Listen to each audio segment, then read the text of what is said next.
pas 11 ans. Nous accueillons aujourd'hui Stéphanie Wendrix qui va nous parler un peu plus de ses créations de corseterie et de lingerie. Stéphanie, bonjour. Alors nous aimerons savoir d'où vous est venue cette passion. Alors cette passion me vient depuis mon plus jeune âge. J'adore associer les matières avec les formes, créer des patronages et dessiner, beaucoup de dessins. Et pourquoi avez-vous donné le nom de Aparicio?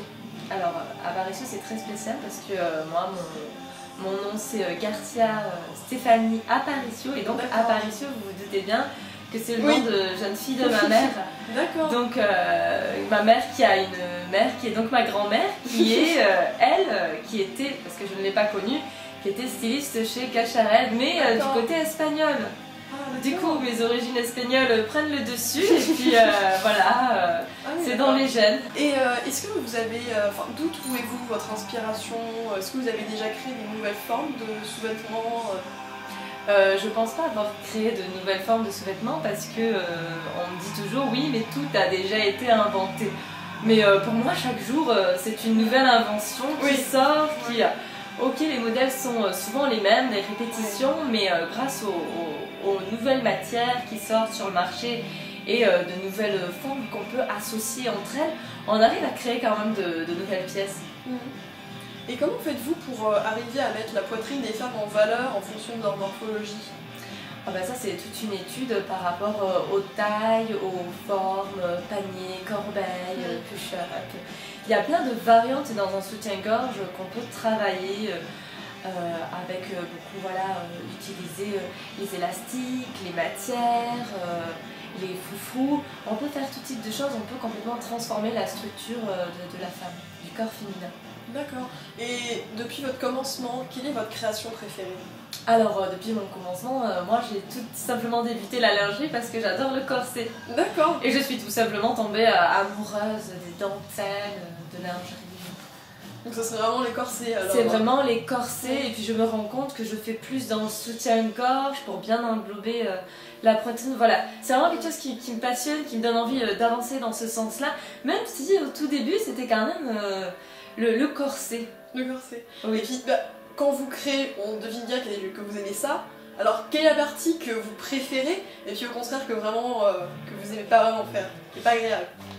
La partie que je préfère, c'est quand je me retrouve, une fois avoir dessiné et coupé tout ça, c'est quand je me retrouve sous ma machine, je commence à monter mon produit et une fois que c'est monté, je vois pas à pas ce que ça donne dans la réalisation et c'est vraiment ça que je préfère quand je vois vraiment ce que ça va donner. Oui. Et ça pour le coup, ce que vous aimez moins? Ce que j'aime le moins, c'est ce qui est le plus difficile. Je pense que c'est découper les matières parce qu'il faut vraiment faire beaucoup de force avec le ciseau et selon les matières qu'on utilise, voilà. On va avoir le lycra qui va se détendre avec le coup de ciseau, ça va coincer. Ou... Il faut vraiment que tout soit très minutieux, très bien placé pour pouvoir, quand on va couper, ça va être impeccable, ça va pas bifurquer. Ah d'accord, ouais, je comprends. Mais on a appris que vous avez fait un défilé il n'y a pas très longtemps. Alors, qu'est-ce que ça vous a fait? Vous avez été stressée? Vous avez eu l'émotion? Quelle émotion vous avez eue? Ça m'a fait très plaisir parce que depuis toute petite je rêve de faire comme à la télévision les défilés de mode. Et puis je me suis dit enfin, mon premier défilé, j'étais très stressée au début parce que j'ai quand même monté le défilé en 2 heures vu que je n'avais pas pu voir toutes les modèles. Mais j'ai quand même pas mal de créations en stock donc c'était facile pour moi d'habiller les modèles. Et j'ai vraiment adoré parce que les modèles étaient vraiment dans le vif du sujet et se prenaient bien en charge. Donc le défilé pour moi c'était vraiment très bien passé. D'accord. Et pour le coup vous avez pu avoir un contact avec le public, avoir leurs avis? Très peu parce que quand on fait un défilé il faut vraiment tout vérifier, être sûr de l'ordre de passage. Quand les filles reviennent, voilà, vraiment on s'investit dans le fait de pouvoir récupérer les pièces, est-ce que ça s'est bien passé avec le modèle, comment elle a vécu l'expérience. Il faut vraiment être aux petits soins. Donc c'est très difficile d'aller partager l'émotion avec le public vu qu'on doit s'occuper de tout ce qu'il y a derrière. Et est-ce que vos sous-vêtements ont un succès auprès de la gente féminine? Est-ce qu'ils aiment beaucoup vos sous-vêtements? Est-ce que vous avez déjà eu une petite idée de leur avis? Oui, j'ai souvent beaucoup de commentaires, c'est très beau, mais malheureusement très peu d'achats. Je comprends que ça soit des pièces quand même qu'on ne souhaite pas mettre tous les jours parce que voilà, on préfère être plus à l'aise, plus confortable avec des petits cotons. Mais moi j'aime plus mettre des fleurs un petit peu partout, comme si on était tout le temps en été.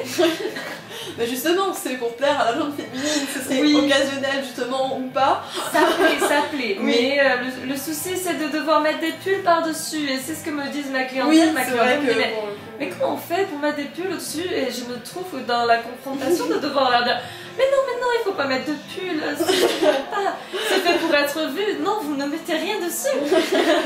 Et à présent, quels sont vos projets?